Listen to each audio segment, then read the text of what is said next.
ಪದೇ ಪದೇ ತಲೆನೋವು ಬರುತ್ತಿದೆಯಾ? ದೇಹದ ಈ ಸೂಚನೆಗಳನ್ನು ನಿರ್ಲಕ್ಷಿಸಬೇಡಿ.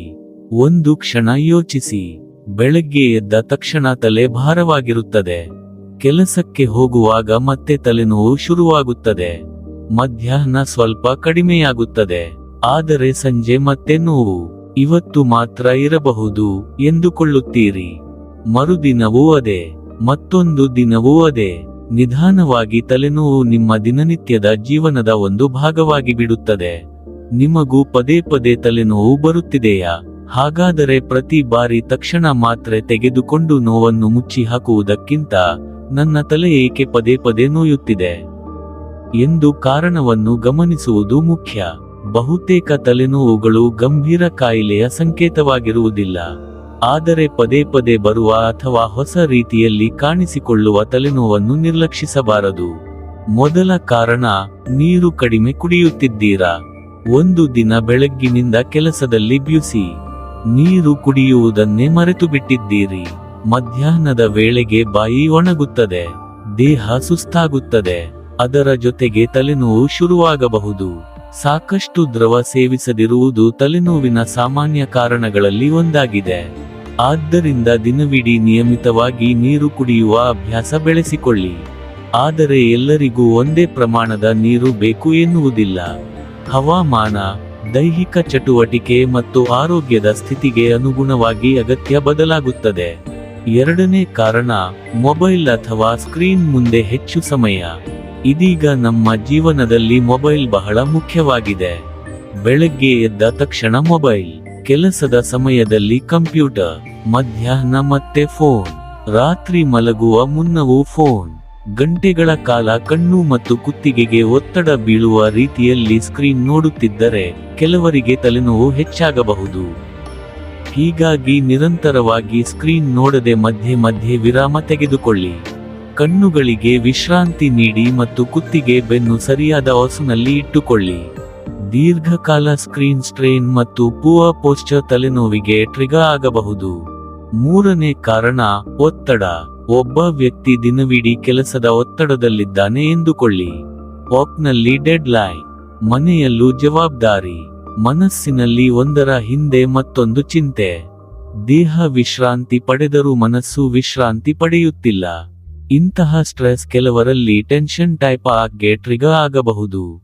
ಸಾಮಾನ್ಯವಾಗಿ ತಲೆಯ ಎರಡು ಬದಿಗಳಲ್ಲಿ ಒತ್ತಿದಂತೆ ಅಥವಾ ಬಿಗಿದಂತೆ ನೋವು ಕಾಣಿಸಬಹುದು. ಆದ್ದರಿಂದ ದಿನದಲ್ಲಿ ಸ್ವಲ್ಪ ಸಮಯವಾದರೂ ಶಾಂತವಾಗಿ ಕುಳಿತುಕೊಳ್ಳಿ. ನಿಧಾನವಾಗಿ ಉಸಿರಾಡಿ. ಸಾಧ್ಯವಾದರೆ ಸ್ವಲ್ಪ ನಡೆಯಿರಿ. ನಾಲ್ಕನೇ ಕಾರಣ, ಊಟ ಬಿಟ್ಟು ಬಿಡುವ ಅಭ್ಯಾಸ.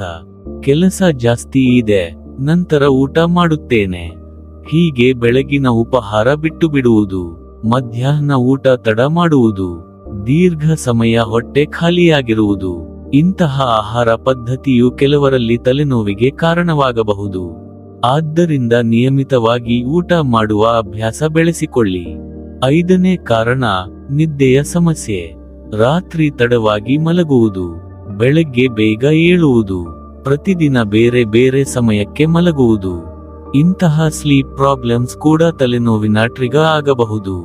ನನಗೆ ನಿದ್ದೆ ಕಡಿಮೆಯಾದರೂ ಏನೂ ಆಗುವುದಿಲ್ಲ ಎಂದುಕೊಳ್ಳಬೇಡಿ. ದೇಹಕ್ಕೆ ನಿಯಮಿತವಾದ ವಿಶ್ರಾಂತಿ ನೀಡುವುದು ಮುಖ್ಯ. ಆರನೇ ಕಾರಣ, ಕಾಫಿ ಅಥವಾ ಚಾಯ್ನಲ್ಲಿ ಬದಲಾವಣೆ. ಕೆಲವರು ದಿನಕ್ಕೆ ಹಲವು ಬಾರಿ ಕಾಫಿ ಅಥವಾ ಟೀ ಕುಡಿಯುತ್ತಾರೆ. ಒಂದು ದಿನ ಇದ್ದಕ್ಕಿದ್ದಂತೆ ಅದನ್ನು ಸಂಪೂರ್ಣವಾಗಿ ನಿಲ್ಲಿಸಿದರೆ ಕೆಲವರಿಗೆ ವಿತ್ಡ್ರಾಲ್ ಹೆಡೆಕ್ ಕಾಣಿಸಿಕೊಳ್ಳಬಹುದು. ಅದೇ ರೀತಿ ಹೆಚ್ಚು ಕ್ಯಾಫಿನ್ ಸೇವನೆಯು ಕೆಲವರಿಗೆ ಸಮಸ್ಯೆಯಾಗಬಹುದು. ಆದ್ದರಿಂದ ನಿಮ್ಮ ತಲೆನೋವು ಯಾವ ಸಮಯದಲ್ಲಿ ಬರುತ್ತದೆ ಮತ್ತು ಆ ದಿನ ಕಾಫಿ ಟೀ ಎಷ್ಟು ತೆಗೆದುಕೊಂಡಿದ್ದೀರಿ ಎಂಬುದನ್ನು ಗಮನಿಸಿ. ನನ್ನ ತಲೆನೋವು ಯಾವ ರೀತಿಯದು ಎಂದು ಗಮನಿಸಿ. ತಲೆನೋವು ಎಲ್ಲರಿಗೂ ಒಂದೇ ರೀತಿಯಾಗಿರುವುದಿಲ್ಲ. ಕೆಲವರಿಗೆ ತಲೆಯ ಎರಡು ಬದಿಗಳಲ್ಲಿ ಬಿಗಿದಂತೆ ನೋವು, ಇನ್ನು ಕೆಲವರಿಗೆ ಒಂದು ಬದಿಯಲ್ಲಿ ತೀವ್ರವಾಗಿ ಬಡಿದಂತೆ ನೋವು. ಕೆಲವರಿಗೆ ಬೆಳಕು ಅಥವಾ ಶಬ್ದ ಸಹಿಸಲು ಕಷ್ಟವಾಗಬಹುದು. ವಾಕರಿಕೆ ಅಥವಾ ವಾಂತಿಯು ಕಾಣಿಸಬಹುದು. ಇಂತಹ ಲಕ್ಷಣಗಳು ರಾಯನೊಂದಿಗೆ ಕಾಣಿಸಿಕೊಳ್ಳಬಹುದು. ಹೀಗಾಗಿ ತಲೆನೋವು ಅಷ್ಟೇ ಎಂದು ಎಲ್ಲವನ್ನೂ ಒಂದೇ ರೀತಿಯಾಗಿ ನೋಡಬೇಡಿ. ಒಂದು ಸಣ್ಣ ಅಭ್ಯಾಸ ಮಾಡಿ. ಮುಂದಿನ ಬಾರಿ ತಲೆನೋವು ಬಂದಾಗ ಒಂದು ನಲ್ಲಿ ಬರೆಯಿರಿ. ತಲೆನೋವು ಯಾವ ಸಮಯದಲ್ಲಿ ಬಂತು, ಎಷ್ಟು ಹೊತ್ತು ಇತ್ತು, ಆ ದಿನ ನೀರು ಎಷ್ಟು ಕುಡಿದಿದ್ದೀರಿ, ಊಟ ಸಮಯಕ್ಕೆ ಆಗಿತ್ತಾ, ನಿದ್ದೆ ಹೇಗಿತ್ತು, ಸ್ಕ್ರೀನ್ ಮುಂದೆ ಎಷ್ಟು ಸಮಯ ಇದ್ದೀರಿ, ಆ ದಿನ ಸ್ಟ್ರೆಸ್ ಜಾಸ್ತಿ ಇತ್ತಾ.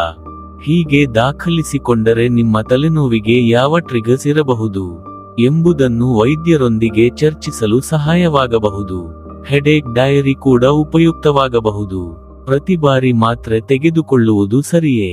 ತಲೆನೋವು ಬಂದಾಗ ಮಾತ್ರೆ ತೆಗೆದುಕೊಂಡರೆ ನೋವು ಕಡಿಮೆಯಾಗಬಹುದು, ಆದರೆ ಪದೇ ಪದೇ ಪೇನ್ಕಿಲ್ಲರ್ಸ್ ಬಳಸುವುದು ಸಮಸ್ಯೆಯಾಗಬಹುದು. ಕೆಲವು ಸಂದರ್ಭಗಳಲ್ಲಿ ಐರ್ಗಳನ್ನು ಅತಿಯಾಗಿ ಅಥವಾ ಪದೇ ಪದೇ ಬಳಸುವುದರಿಂದ ಮೆಡಿಕೇಶನ್ ಓವರ್ಯೂಸ್ ಹೆಡೇಕ್ ಉಂಟಾಗಬಹುದು. ಆದ್ದರಿಂದ ತಲೆನೋವು ಪದೇ ಪದೇ ಬರುತ್ತಿದ್ದರೆ ಸ್ವತಃ ಮಾತ್ರೆಗಳ ಪ್ರಮಾಣ ಹೆಚ್ಚಿಸುವ ಬದಲು ವೈದ್ಯರ ಸಲಹೆ ಪಡೆಯುವುದು ಉತ್ತಮ. ಆದರೆ ಈ ಸೂಚನೆಗಳನ್ನು ಎಂದಿಗೂ ನಿರ್ಲಕ್ಷಿಸಬೇಡಿ. ಒಂದು ದಿನ ಇದ್ದಕ್ಕಿದ್ದಂತೆ ಬಹಳ ತೀವ್ರವಾದ ತಲೆನೋವು, ಇದುವರೆಗೆ ಬಂದದ್ದರಲ್ಲಿ ಅತ್ಯಂತ ಕೆಟ್ಟ ತಲೆನೋವು ಅನ್ನಿಸುವ ನೋವು ಬಂದರೆ ತಕ್ಷಣ ವೈದ್ಯಕೀಯ ತುರ್ತು ಸಹಾಯ ಪಡೆಯಬೇಕು. ಅದರ ಜೊತೆಗೆ ಮಾತನಾಡಲು ಕಷ್ಟವಾಗುವುದು, ದೇಹದ ಒಂದು ಭಾಗದಲ್ಲಿ ವೀಕ್ನೆಸ್ ಅಥವಾ ನಮ್ನೆಸ್, ದೃಷ್ಟಿ ಸಮಸ್ಯೆ, ಗೊಂದಲ ಅಥವಾ ಪ್ರಜ್ಞೆ ತಪ್ಪುವುದು, ಸೀಜರ್, ಜ್ವರ ಮತ್ತು ಕುತ್ತಿಗೆ ಗಟ್ಟಿಯಾಗುವುದು, ತಲೆಗೆ ಗಾಯವಾದ ನಂತರ ತೀವ್ರ ತಲೆನೋವು, ಇವುಗಳಲ್ಲಿ ಯಾವುದಾದರೂ ಇದ್ದರೆ ತುರ್ತು ವೈದ್ಯಕೀಯ ನೆರವು ಅಗತ್ಯವಾಗಬಹುದು. ಕೊನೆಯ ಮಾತು, ಸ್ನೇಹಿತರೆ, ತಲೆನೋವು ಬಂದಾಗಲೆಲ್ಲ ಇದು ಸಾಮಾನ್ಯ ಎಂದು ನಿರ್ಲಕ್ಷಿಸಬೇಡಿ. ಅದೇ ಸಮಯದಲ್ಲಿ ಪ್ರತಿಯೊಂದು ತಲೆನೋವನ್ನು ದೊಡ್ಡ ಕಾಯಿಲೆ ಎಂದು ಭಯಪಡಬೇಕಿಲ್ಲ. ಮೊದಲು ನಿಮ್ಮ ದಿನನಿತ್ಯದ ಅಭ್ಯಾಸಗಳನ್ನು ಗಮನಿಸಿ. ನೀರು ಸರಿಯಾಗಿ ಕುಡಿಯುತ್ತಿದ್ದೀರಾ, ಊಟ ಸಮಯಕ್ಕೆ ಮಾಡುತ್ತಿದ್ದೀರಾ, ನಿದ್ದೆ ಸಾಕಾಗುತ್ತಿದೆಯಾ, ಸ್ಕ್ರೀನ್ ಮುಂದೆ ಹೆಚ್ಚು ಸಮಯ ಕಳೆಯುತ್ತಿದ್ದೀರಾ, ಸ್ಟ್ರೆಸ್ ಜಾಸ್ತಿಯಾಗಿದೆಯಾ? ಈ ಸಣ್ಣ ವಿಷಯಗಳನ್ನು ಗಮನಿಸುವುದರಿಂದ ನಿಮ್ಮ ಆರೋಗ್ಯದ ಬಗ್ಗೆ ಹೆಚ್ಚು ಅರಿವು ಮೂಡಬಹುದು. ಆದರೆ ತಲೆನೋವು ಪದೇ ಪದೇ ಬರುತ್ತಿದ್ದರೆ, ಹೆಚ್ಚಾಗುತ್ತಿದ್ದರೆ ಅಥವಾ ನಿಮ್ಮ ಕೆಲಸ, ನಿದ್ದೆ ಮತ್ತು ದಿನನಿತ್ಯದ ಜೀವನಕ್ಕೆ ಅಡ್ಡಿಯಾಗುತ್ತಿದ್ದರೆ ವೈದ್ಯರನ್ನು ಸಂಪರ್ಕಿಸಿ. ನಿಮಗೂ ಪದೇ ಪದೇ ತಲೆನೋವು ಬರುತ್ತಿದೆಯಾ? ಮುಂದಿನ ಬಾರಿ ಮಾತ್ರೆ ತೆಗೆದುಕೊಳ್ಳುವ ಮೊದಲು ನಿಮ್ಮ ದೇಹ ನಿಮಗೆ ಯಾವ ಸಿಗ್ನಲ್ ಕೊಡುತ್ತಿದೆ ಎಂದು ಒಮ್ಮೆ ಯೋಚಿಸಿ. ಈ ಮಾಹಿತಿಯನ್ನು ತಲೆನೋವಿನಿಂದ ಬಳಲುತ್ತಿರುವ ನಿಮ್ಮ ಕುಟುಂಬದ ಒಬ್ಬರಿಗಾದರೂ ಹಂಚಿಕೊಳ್ಳಿ. ವಿಡಿಯೋ ನಿಮಗೆ ಉಪಯುಕ್ತವಾಗಿದ್ದರೆ ಲೈಕ್ ಮಾಡಿ, ನಿಮ್ಮ ಕುಟುಂಬದವರಿಗೂ ಶೇರ್ ಮಾಡಿ ಮತ್ತು ಇಂತಹ ಕನ್ನಡ ಆರೋಗ್ಯ ಮಾಹಿತಿಗಾಗಿ ನಮ್ಮ ಚಾನೆಲ್ ಅನ್ನು ಸಬ್ಸ್ಕ್ರೈಬ್ ಮಾಡಿ.